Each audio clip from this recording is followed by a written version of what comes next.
कई दिनों से यूजीसी पर एक विवाद हो रहा है और यूजीसी का विवाद यहां से शुरू होता है कि सरकार पढ़ने वाले बच्चों के बीच में जो सवर्ण बच्चों के द्वारा कभी कोई घटना घट जाती है उसको लेकर के दलित और ओबीसी बच्चों के संरक्षण के लिए एक कानून लेकर के आई है, जिसके कारण बड़ी भ्रामक स्थिति हो गई है और आज देश में बड़े पैमाने पर विरोध हो रहा है। ये मेरे सामने कुछ बच्चे हैं, इसमें हमारे भी बच्चे हैं और दलित समाज और पिछड़े समाज लगभग हर समाज के बच्चे हैं। ये रोज साथ में खेलते हैं। कितने दिन से तुम लोग साथ में खेल रहे हो? 5 साल से ये बच्चे डेली शाम को आते हैं और खेलते हैं। फिर इनको कोई नाश्ता पानी? जैसे लड्डू मिठाई चाय आम मटर सीजनल, यानी जो घर पर रहता है वो ये लोग साथ में बैठ करके ये नाश्ता करते हैं। ये कोई कानून के तहत नहीं कर रहे हैं, ये कानून के बंदिश से नहीं खेल रहे हैं।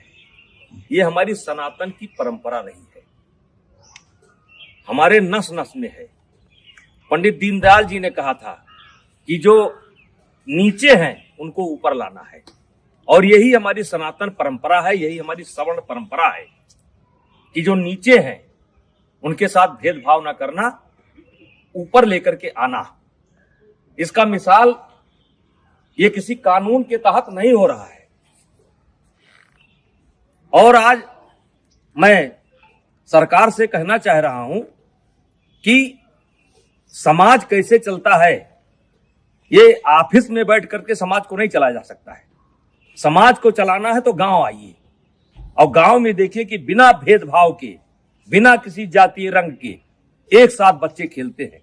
कोई बच्चा किसी की जात नहीं पूछता है। क्या आप चाहते हैं कि भविष्य में इस घर के अंदर एंट्री दी जाए तो ओबीसी को ना दी जाए? क्या आप चाहते हैं इस घर में एंट्री दी जाए तो दलित को ना दी जाए?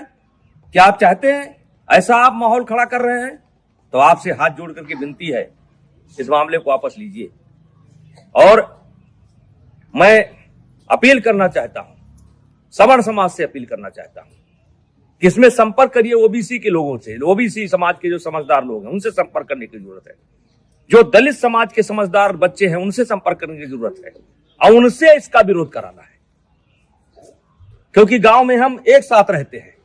गांव में कोई शादी होता है, ब्याह होता है, हर आदमी का कोई ना कोई हक है, कोई ना कोई नेग है, हर तरीके से भागीदारी होती है।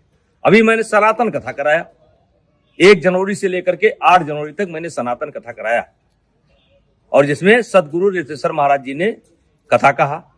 मैंने 52 जाति समाज के जो धर्म गुरु थे उनसे उद्घाटन कराया, उनसे एक एक वृक्ष लिया और मैं सनातन वाटिका बनाने जा रहा हूं। आपने तो कानून बना करके हमारे उस मिशन को स्वाहा कर दिया।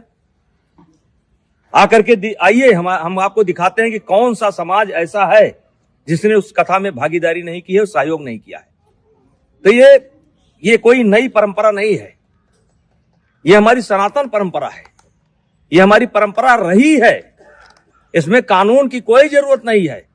हाँ, कोई बच्चा गलती करता है जो क्षमा करने योग्य नहीं है तो उसको आप सजा दीजिए। यदा कदा घटनाएं घट जाती हैं, सजा दीजिए, उसमें कोई विरोध नहीं है। लेकिन ये जो कानून है ये समाज में टकराव पैदा करेगा और इसीलिए आज कई दिन से मेरे ऊपर दबाव पड़ रहा था, बोलो बोलो बोलो। हमने कहा हम गांव में जाकर के बोलेंगे। ये बच्चों को मैंने जानबूझ करके इकट्ठा नहीं किया है, इसमें हर जात समाज के बच्चे हैं और एक रोज की बात नहीं, रोज खेलते हैं। और ऐसा केवल यही नहीं है, हर गांव में है। हर गांव में कोई क्रिकेट खेल रहा है, कोई कबड्डी खेल रहा है, कोई खो खो खेल रहा है, एक साथ पढ़ते हैं। वैसे भी इसके पहले आपने कानून बनाए, दलितों के ऊपर अत्याचार ना हो इसके लिए कानून बनाए। क्या दलितों के ऊपर अत्याचार रुक गया? महिलाओं के साथ अत्याचार ना हो उसके लिए कानून बनाए आप, क्या वो रुक गया? दहेज के नाम पर कानून बनाए आप, क्या वो रुक गया? रुका नहीं, दुरुपयोग ज्यादा होता है। जहां ऐसे कानूनों की समीक्षा की बात होनी चाहिए, अब पता नहीं किस मंशा से अधिकारी बैठ करके ऑफिसों में निर्णय ले लेते हैं। अब वो चाहते हैं कि ये बच्चे अगर दोस्ती करें तो जात देख करके करें, वर्ग देख करके करें। तो मैं इस कानून के पूर्णतया विरोध में हूं। अगर जरूरत पड़ेगी तो आंदोलन होगा, लेकिन आंदोलन में केवल क्षत्रिय नहीं होंगे, सनातन धर्म के मानने वाले सब होंगे, दलित भी होंगे, पिछड़े भी होंगे। ऐसे कानून की जरूरत नहीं है जो कानून हमको बांटता हो। ऐसे कानून की जरूरत नहीं है। तो कृपया हाथ जोड़ करके विनती है, मैं बहुत छोटा आदमी हूं, मैं जानता हूं कि इसका असर पता नहीं आप पर पड़े कि ना पड़े, लेकिन ये गांव ऐसे नहीं चलता है। अगर इस लोकतंत्र को जिंदा रहना है तो गांव में क्या हो रहा है इसको देखना पड़ेगा। ऑफिस में बैठ करके आप गांव को नहीं देख सकते। तो कृपया यह बंद करिए। सवर्णों के बीच में झगड़ा होता है, ब्राह्मणों ठाकुरों के बीच में भी झगड़ा होता है, दलितों के बीच में झगड़ा होता है। कहां तक आप कानून बनाएंगे? तो भाईचारा स्थापित करिए। और ये जो कानून है ये समाज को फाड़ फाड़ कर देगा, और इससे आने वाले समय में देश का बहुत नुकसान होगा, राष्ट्र का बहुत नुकसान होगा, समाज बढ़ जाएगा। कृपया हाथ जोड़ करके विनती है, ऐसे कानून न लाएं। कहने को तो बहुत कुछ इच्छा है, बोला जा सकता है, लेकिन बोलने की कोई आवश्यकता नहीं है। इस कानून से ये बच्चे बढ़ जाएंगे, ये जात देख करके दोस्ती करेंगे। कितने साल से आते हो तुम लोग? 5 साल से आते हो। और कुछ नाश्ता पानी मिलता है? हैं? खेलते हो? तो मैं जो लोग भी लेकर के आए हैं उनसे कहना चाहता हूं कि ये कानून आपका समाज में भेदभाव पैदा करेगा और ये बच्चे बढ़ जाएंगे, और ये देश के लिए अच्छा नहीं होगा। और मैं इस कानून में, वैसे मैं एबीपी का बयान देख रहा था, संतुलन की बात की गई है। इस कानून में संतुलन नहीं है। आपने एक पक्ष को अपराधी बना करके खड़ा कर दिया है, और वकील का भी मौका नहीं दिया कि इनका वकील कौन होगा।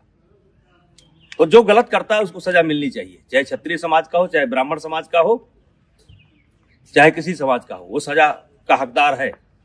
उसका कोई समर्थन नहीं करेगा, हमारा कोई समाज समर्थन नहीं करेगा। लेकिन आप ये बच्चों में भेदभाव मत पैदा करिए, स्कूलों में भेदभाव मत पैदा करिए। और मैं फिर अपील करना चाहता हूं दलित समाज के बच्चों को, जो पढ़े लिखे बच्चे हैं उनको अपील करना चाहता हूं, ओबीसी समाज के बच्चों को अपील करना चाहता हूं। ये देश हम सबका है, और इस देश में सौहार्द बनाए रखना हम सबकी जिम्मेदारी है। तो कृपया ऐसे कानून का समर्थन न करें।